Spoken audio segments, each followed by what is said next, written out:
Greetings, beloved listeners. Prepare to embark on a transformative journey in the latest episode of Whispers of the Womb, where we shine a spotlight on the incredible Shea Walker, a beacon of holistic well-being, hailing from the enchanting city of Savannah, Great Atlanta. Shea, a seasoned yoga asana teacher, gracefully imparts the profound wisdom of Yoga Nidra. But her journey doesn't stop there. She's also an adept Ayurvedic yoga specialist, offering insightful consultations through the transformative lens of yoga. Whilst she may not wear the traditional hat of an Ayurvedic doctor, Shea collaborates with her clients using a blend of yoga asana, meditation, mantra, and the psychology of yoga to champion their wellness goals. Delve deeper into Shea's world as she shares her knowledge and experience, teaching 3 public classes each week in the heart of Savannah. What sets her apart is a month-long thematic exploration, dissecting the year into 4 parts and diving deep into the essence of each season. Shea draws inspiration from the profound teachings of Yoga Sutra, infuses the healing power of Ayurveda, and explores the captivating realm of goddess mythology. So join us on this enriching episode as we unravel the layers of holistic well-being, blending ancient wisdom with modern practices. Shea's holistic approach promises not just a podcast episode, but a guided journey towards profound self-discovery and wellness. So tune in and be ready to be inspired.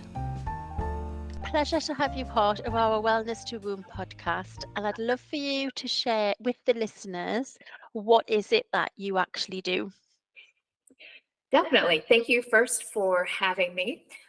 So I do several different things. I am a yoga asana teacher in Savannah, Georgia. I also share Yoga Nidra and Ayurveda. So I'm an Ayurvedic yoga specialist. And what this means is that when I am offering Ayurvedic consultations, that I am offering Ayurveda through the lens of yoga. I am not an Ayurvedic doctor, and I'm not prescribing any sort of herbal formulations. So it's just working with clients and using either yoga asana, meditation, mantra, or the psychology of yoga and Ayurveda to work with clients and help them meet their wellness goals. That's excellent. And so what kind of things is it that you share with your tribe? You know, if you were going to explain to the listeners, you know, you'll have your tribe, what is it that you actually do with them on a regular basis? Sure, definitely. So in Yoga Asana, I am teaching 3 public classes a week here in Savannah. So I am working in a studio, and I am usually, what I'm doing is creating a month-long theme. This year is a bit different though. I am working with a yearly theme that is broken down into 4 parts. And what I'm sharing this year, we're coming to the end of that quite quickly, and the year has flown by, are what are called the Purusharthas. The Purushartha are the 4 aims of mankind, or the 4 desires of the soul. And so some of these may be familiar to your listeners. The first one is Dharma, often translated as our purpose or responsibility here in this lifetime. The second one is Artha, which is the means or the support or the wealth to be able to fulfill our purpose here.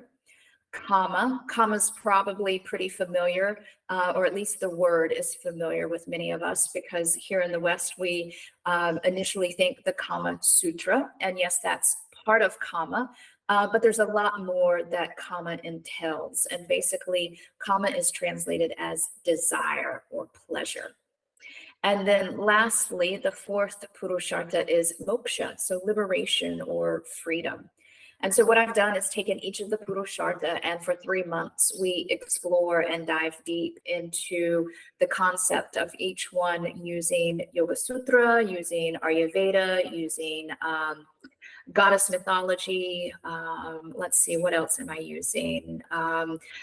other texts, not just the Yoga Sutras, so something maybe like the Bhagavad Gita or a particular text that I am currently reading. And so when I design a particular sequence to share, I'll share the sequence, and that sequence is created around the energetics of what I'm sharing, so the bhavana.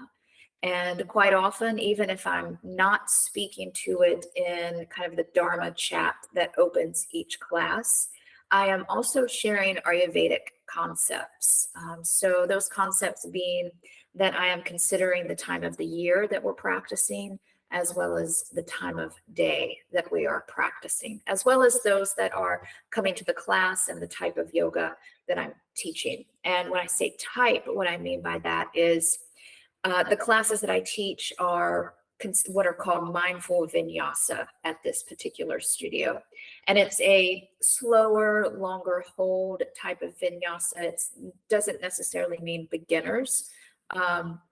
You will build some heat, there will be some challenge, but it is not a power flow. It's not a heated class. And so I'm teaching to that particular style, and that has a lot of the roots that I studied in, the tradition that I studied in of Tantra, Vinyasa, and Hatha Yoga.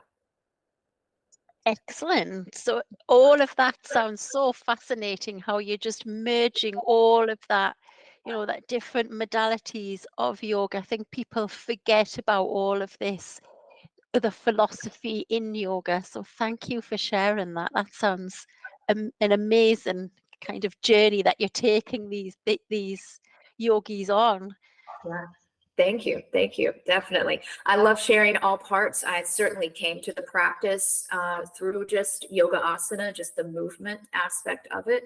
Always drawn towards it, and then was just very fortunate to have wonderful teachers and still have wonderful teachers along the way. And so there became a point in my practice that not only did I want to share the movement aspect, but wanted to also share the other aspects, kind of the full spectrum of the practice of yoga. Because, and I think many of us that are sharing yoga or sharing some sort of healing modality feel very much the same way, that we benefited so much from it that we want to share that with others in hopes that they'll find a benefit from it. Yeah.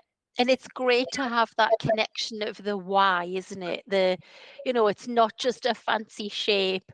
We're not just standing here just because we feel like standing here. It's all about that connection, and there's such a much deeper purpose behind it all as well. Definitely. Mm-hmm. And so how did your journey to wellness begin, Shea?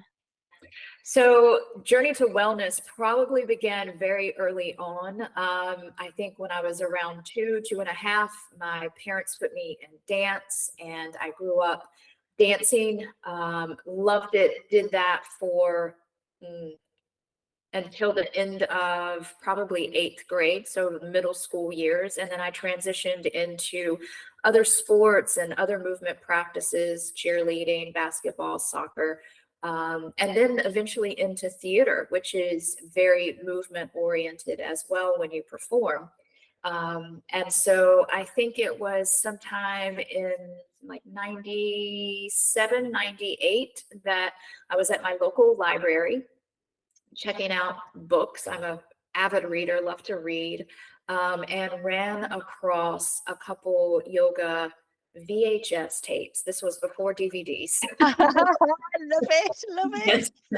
So VHS tapes of, I think the two that I checked out that particular time were a Rodney Yee DVD, or excuse me, VHS, and a Shiva Ray VHS, and took those home and popped those in the video player and just started the journey there. And I would say the first probably 7 years, it was, on and off practicing.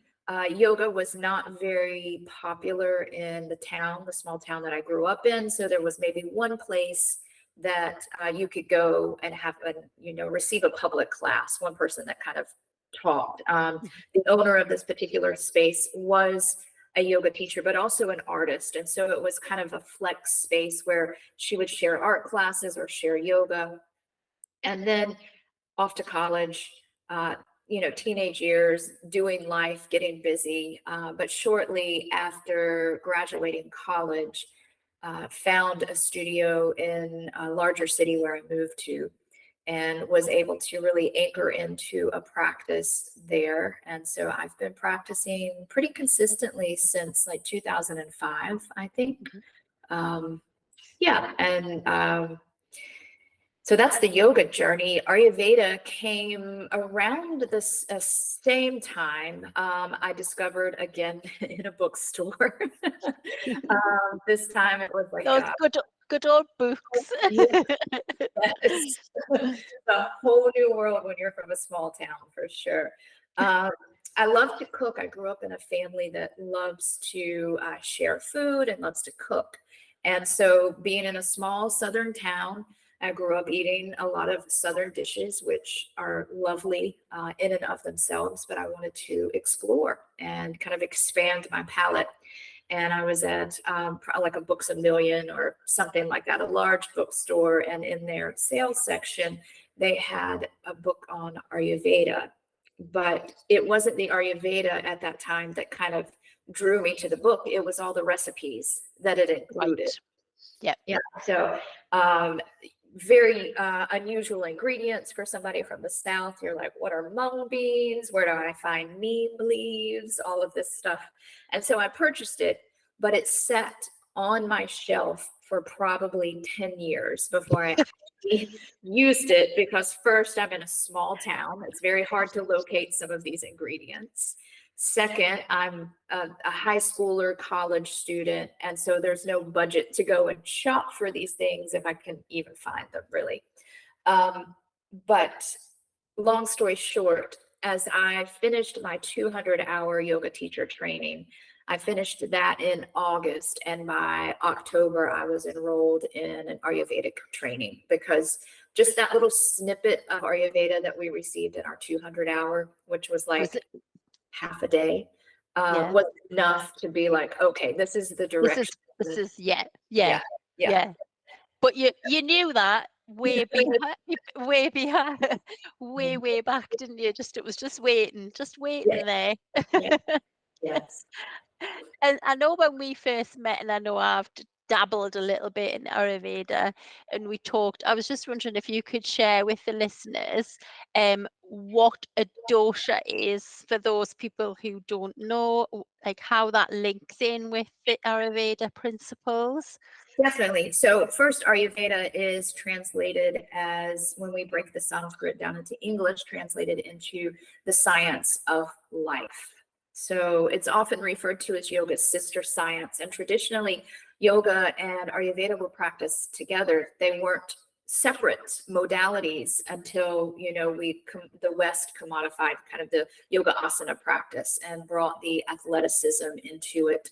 And now Ayurveda is definitely seeing a surge in popularity, especially with modern science backing a lot of what Ayurveda has always recommended and shared with us. So being the science of life, Ayurveda is sharing with us practices that allow us to stay healthy, or if we're in a state of dis-ease, whether it's mind or body or spirit, to mitigate that dis-ease and come back to a state of health.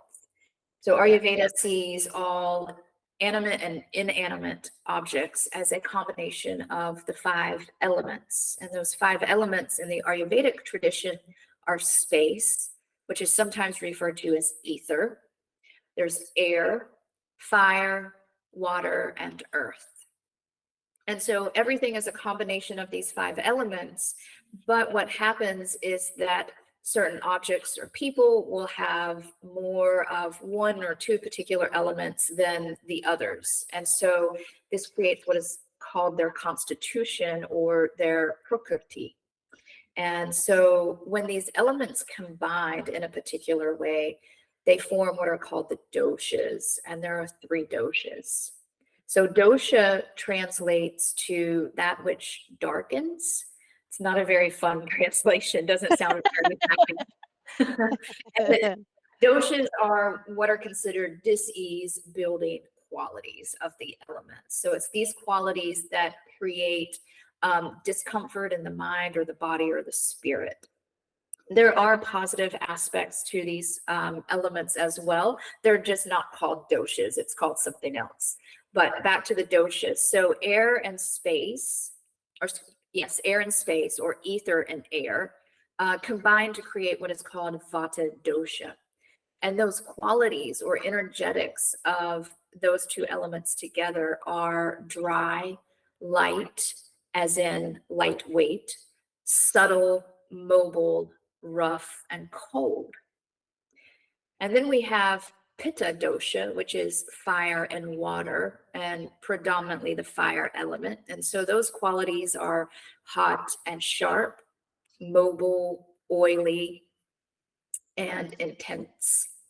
And then kapha dosha is water and earth.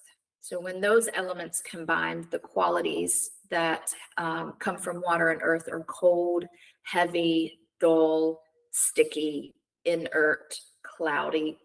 And so we begin to notice these qualities in the environment around us, but also within ourselves. Mhm. And so when these certain elements become excessive in the mind or the body or even the spirit, then that can create discomfort, dis-ease. It usually starts as subtle as something just doesn't feel right.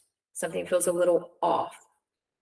And then if we continue to ignore that off feeling, what happens is then it will begin to present itself as a physical symptom. That physical symptom can be a common cold. It can be inflammation in the body, joint pain. It can be things like constipation or gas and bloating, nausea. So a ton of different things.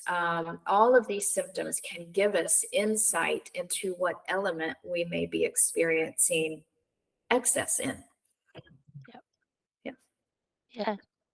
That's just so fascinating to like, I don't know, for me, when I've been looking at ill health all over these years, you can kind of recognize that it's like a pointer, isn't it, to go, hang on a minute, I'm feeling like this, but rather than just taking a pill or taking something from the pharmacy, looking at, well, what am I doing in my life that could potentially be causing this, is a much more powerful way to look at it.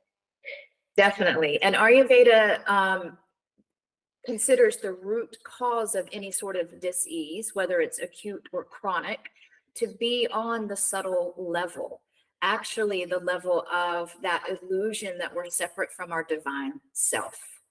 And so Ayurveda, just like yoga, the goal is self-realization. And where yoga is a practice of learning to leave this physical form because it's finite, Ayurveda is a practice that allows us to be comfortable, to be healthy, and to be at our inborn state is health. Our birthright is health. It's this life that we live and the choices that we make that pull us in the opposite direction. Yeah. And so Ayurveda just reminds us that we're not separate from nature. And when we're following our rhythms, the natural rhythms that align with nature around us and within us, because we're a reflection of the macrocosm, that we're creating health. And when we forget we're a part of nature, when we have that disconnect, it is that disconnect that creates dis-ease and illness. Yeah.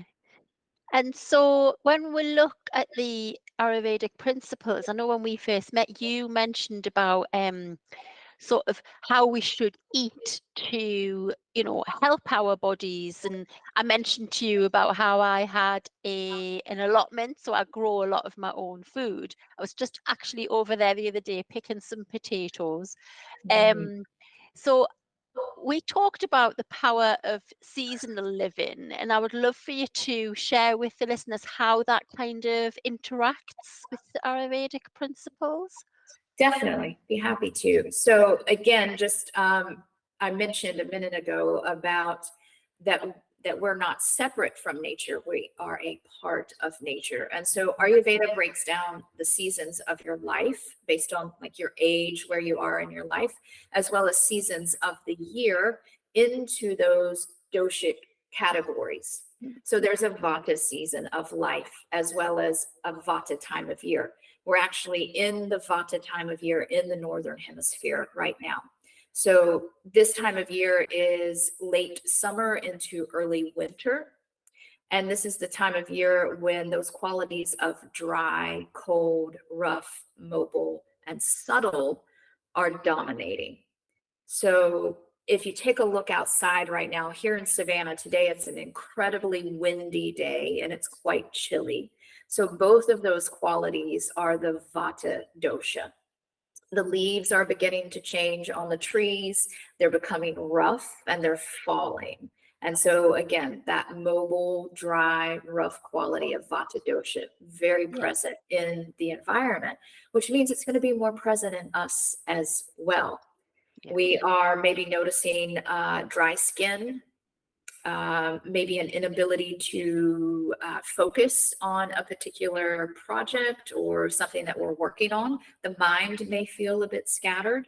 We may notice that our digestion is suffering, that it feels a little slow or variable, where sometimes we may feel gassy and bloated, while other times we may feel a little nauseous or an upset belly and have reflux. So it's kind of spanning the spectrum of sluggish to too fast. That's that, again, the mobile quality. And so how this relates to the food that we are eating and choosing is in several different ways. The first is that Ayurveda suggests that we eat seasonally and locally, because Mother Nature is providing exactly what we need in those moments. And we are a reflection of what is around us. So it is best to eat what is growing near us. And then also eating for our particular constitution. Somebody who has a lot of fire in their nature, for instance, so a lot of pitta. If they're choosing foods that are very spicy, that are oily, so fried foods, things like jalapenos and chili peppers, then they're going to increase their already dominant fire element. So you may see things like, again, acid reflux, heartburn, indigestion. You may notice skin rashes or inflammation elsewhere in the body. It can also show up as sharp words or quick to anger. So it also manifests not just in the physical body, but in the mind as well. So this sense of agitation and angry agitation at that fiery. So yeah, that's just a I actually know somebody who fits really well into that category. Oh, this is one of the things when you start learning Ayurveda and these concepts, it's like, oh, light bulb moment. Yes. Yeah. That's funny. So I hear kind of what exacerbates or creates more excess. What I haven't mentioned yet is that Ayurveda recommends balancing with opposites. So like will increase like while opposites balance. So I was just speaking to Vata season, that dry, cold, rough, light, mobile quality. So this time of year, you mentioned potatoes. Things like root vegetables are beautiful choices this time of year because they're grounding. They come from the earth, and they will help anchor that airy, mobile quality of Vata. So yeah, you're seeing potatoes show up in your harvest. Mother Earth is providing the things that help create balance for us. Love that. That's lovely. Yeah. It's like, and it, the whole topic is so vast. I guess we could probably talk for hours and hours. Yeah. Yeah. Thanks for sharing that. So what, you seem quite a level person, Shea, so you probably don't get that stressed, I wouldn't have thought. But if there was a quirky kind of stress relief technique that you either turn to or that you've gone to in the past that makes you smile, that really makes you sort of light up, what would it be? What would you share with the Yeah, listeners? definitely. So I don't know if I would call it quirky in the traditional sense, but I'm going to consider it quirky because I think that it's difficult for most of us to do this or do something like this, and that is rest. Love Most it.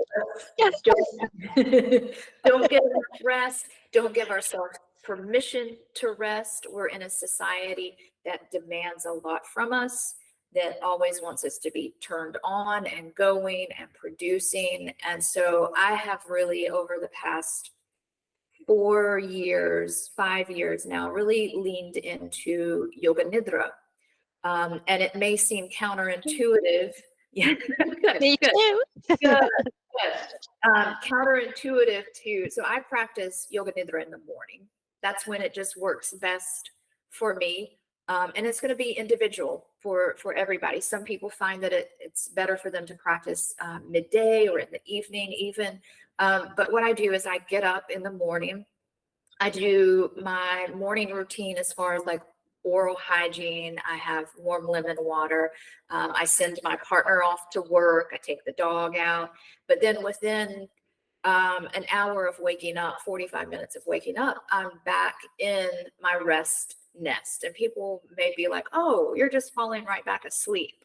No, actually, I'm not. I tend to fall asleep in Yoga Nidra if I practice it in the afternoon or early evening. And so there's just something about being able to start my day rested, grounded, anchored.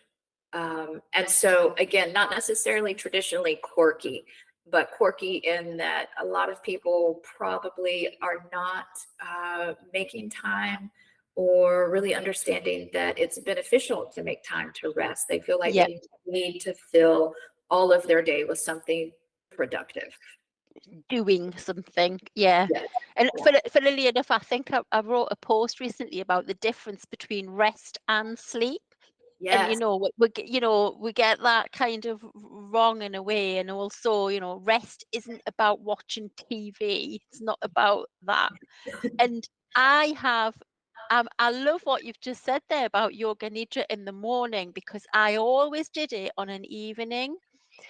And I spoke to a girl not that long ago, and we were talking about it, and she said, I always get really stimulated by Yoga Nidra. I don't know why, but I do. And I realized that actually that was happening to me, and I wasn't actually drifting off to sleep very well.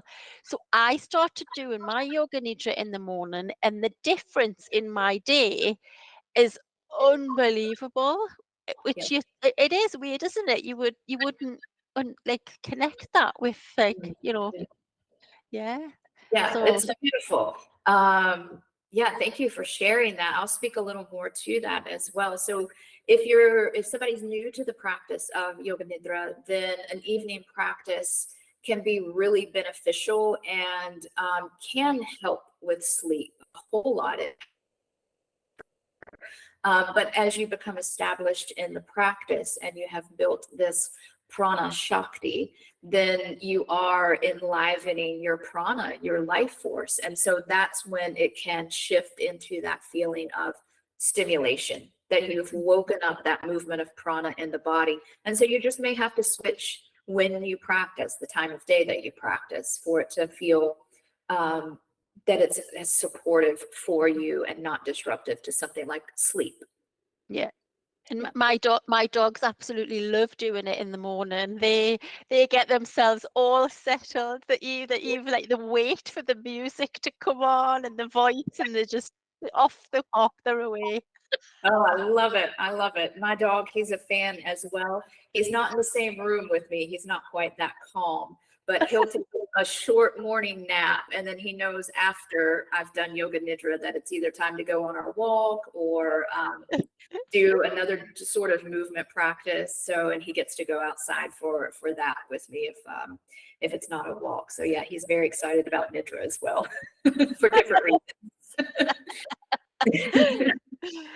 Thanks for sharing that. That's really good. And actually, I hadn't even realized that I'd kind of changed my practice or really why. Like, it just felt like something I could try, and now I've tried it, and now you've explained why. It's quite insightful. So thanks for that.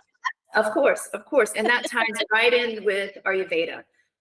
Prana is actually the positive aspect of the air and space element. So that is the healing quality. Without prana, without life force, then we're dead. We're not living, we're not alive. And then we need to take care of our prana. We need to be able to understand how we're directing that. And if we're expending too much of our energy, of our life force. And then if we are, what are things, again, that we can do to come back to building that? And Yoga Nidra is a beautiful practice for supporting our life force and our prana.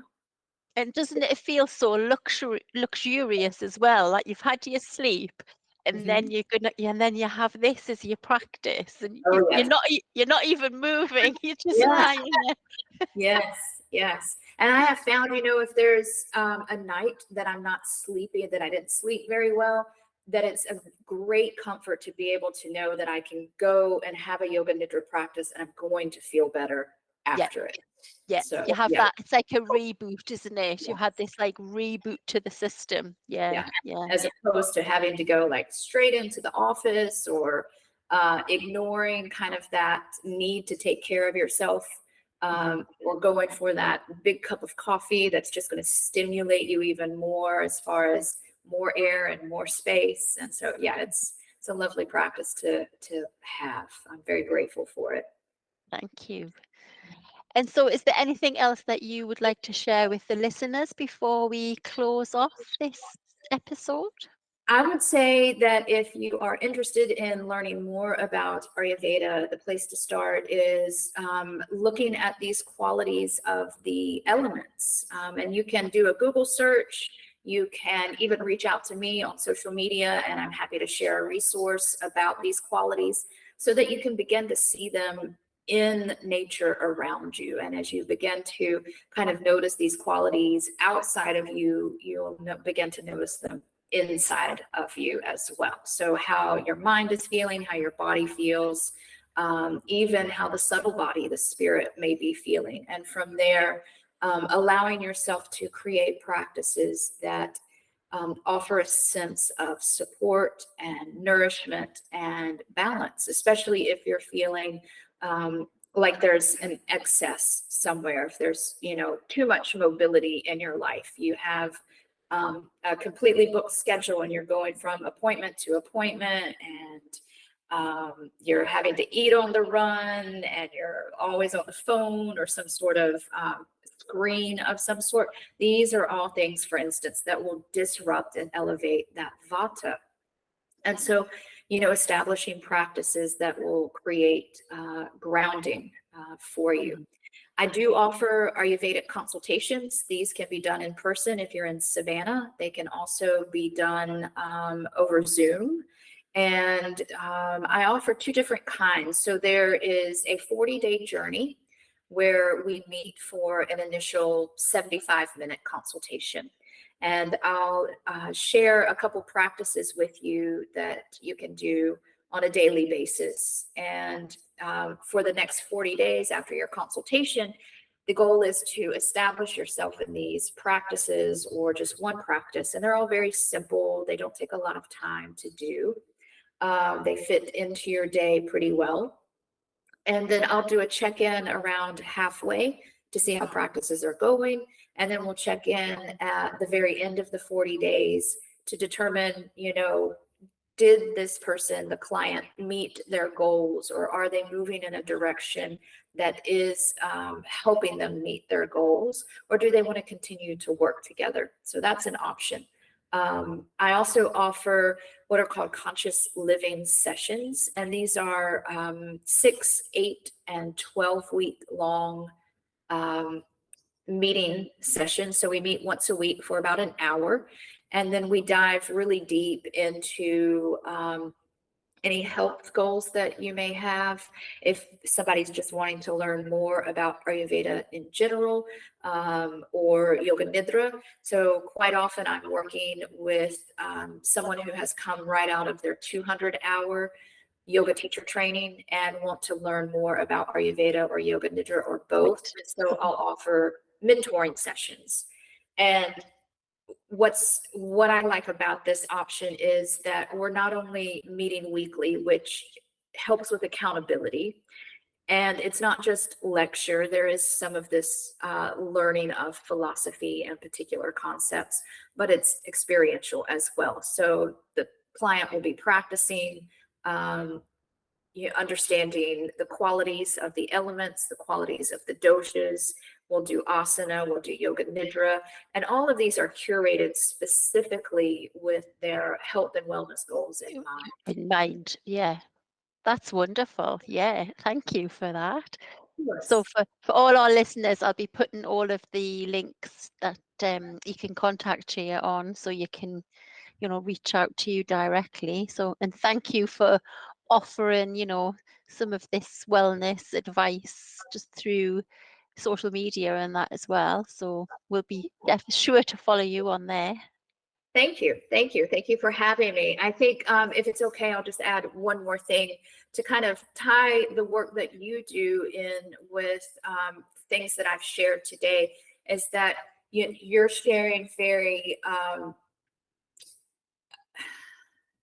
work that's very much tied in with cycles. Yes? Yes. So that's exactly what Ayurveda is doing as well. And when we are living out of alignment, out of dharma, we can say adharmically, when we're not upholding responsibility, but also dharma is the cycles of nature around us. When we're living against those cycles, we're shifting our own internal cycles. We are definitely creating if it's not support, then detriment. And so taking a look at some of the choices that we're making and how that affects the cycles of our life, our sleep cycles, our digestion, but also as those of us that identify as female and experience a menstrual cycle, looking at how the choices that we make may affect the menstrual cycle. Because according to Ayurveda, it's the reproductive tissue that receives nourishment last. We have 7 different tissues. And so the food that we're taking in, the experiences that we're having to digest all of that. And this is why Ayurveda considers digestion incredibly important. If we're not able to digest properly, these levels of tissue, these layers of tissue are not being fully nourished. Mm-hmm. And then the reproductive system is not being nourished because it is nourished last. So it's receiving, unfortunately, kind of the crumbs if we're not capable of adequately digesting life and food. And so we may see that reflect in our menstrual cycles, whether it's heavy bleeding or scant cycles, things like that. If we're dealing with painful menstrual cycles, endometriosis, all of that. And so modern science is, again, now we're able to share information with us from this Western lens of modern science, the allopathic way that Ayurveda has always kind of shared with us, the importance of living cyclically and paying attention to our cycles, because our menstrual cycle is kind of our number one indicator of how the state of health of our mind and body, pretty much. So we can use this as a tool to understand if we need to make some shifts somewhere in our life. Yeah, and it's looking at that whole, that whole way of, like what you were explaining before about the inflammation.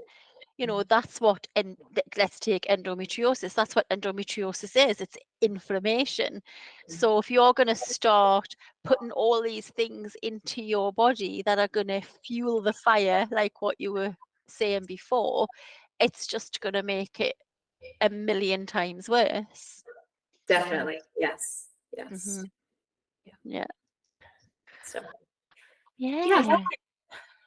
Well, thank you so much. This has been really, really interesting, and I've dabbled a little bit over the years, but obviously not as in depth. It's a massive subject. It is like most medicines and healing modalities. And what I've shared today and what I've learned is really just the tip of the iceberg. Yeah, constantly studying and learning more, and it's a beautiful, beautiful science. And I recommend anyone look into it that sparked any interest through our conversation today, or if they've just seen something online, because it has, in conjunction with modern medicine, has really allowed me personally to create a basis of health and an understanding of what health feels like in my mind and my body. And, like I said earlier, I'm sharing this, like most of us in healing modalities, sharing because we've benefited from it somehow, somewhere, and we want others to do the same. And so I hope that, there's been some sort of light bulb moment for somebody listening today as well. I'm sure there has been. Well, there has been for me, so I'm one. And me. Thank you as well for allowing me to share. It's a pleasure to be here with you. Thank you so much, Shea. Really appreciate your time. As we conclude this enriching episode with Shea, I invite you to continue your journey towards holistic well-being with the nurturing coaching program Wellness to Womb, led by me, your host, Suzanne Lawson. As a seasoned wellness coach and holistic therapist, I've crafted this Wellness to Womb program to empower women on their unique path to wellness. This transformative program embraces the essence of mind, body and soul, providing personalised guidance for those navigating gynecological pain, hormonal health and mental well-being. Whether you're seeking balance in your life or yearning for a deeper connection to your own well-being, Wellness to Womb offers a nurturing space to flourish. My expertise as a yoga teacher, wellness coach shines through, making this program a holistic haven for women of all ages. To embark on this transformative journey or to learn more about Wellness to Womb, head to our podcast's website, or you can connect with me directly. Thank you again for tuning in, and may your wellness journey continue to blossom. Namaste.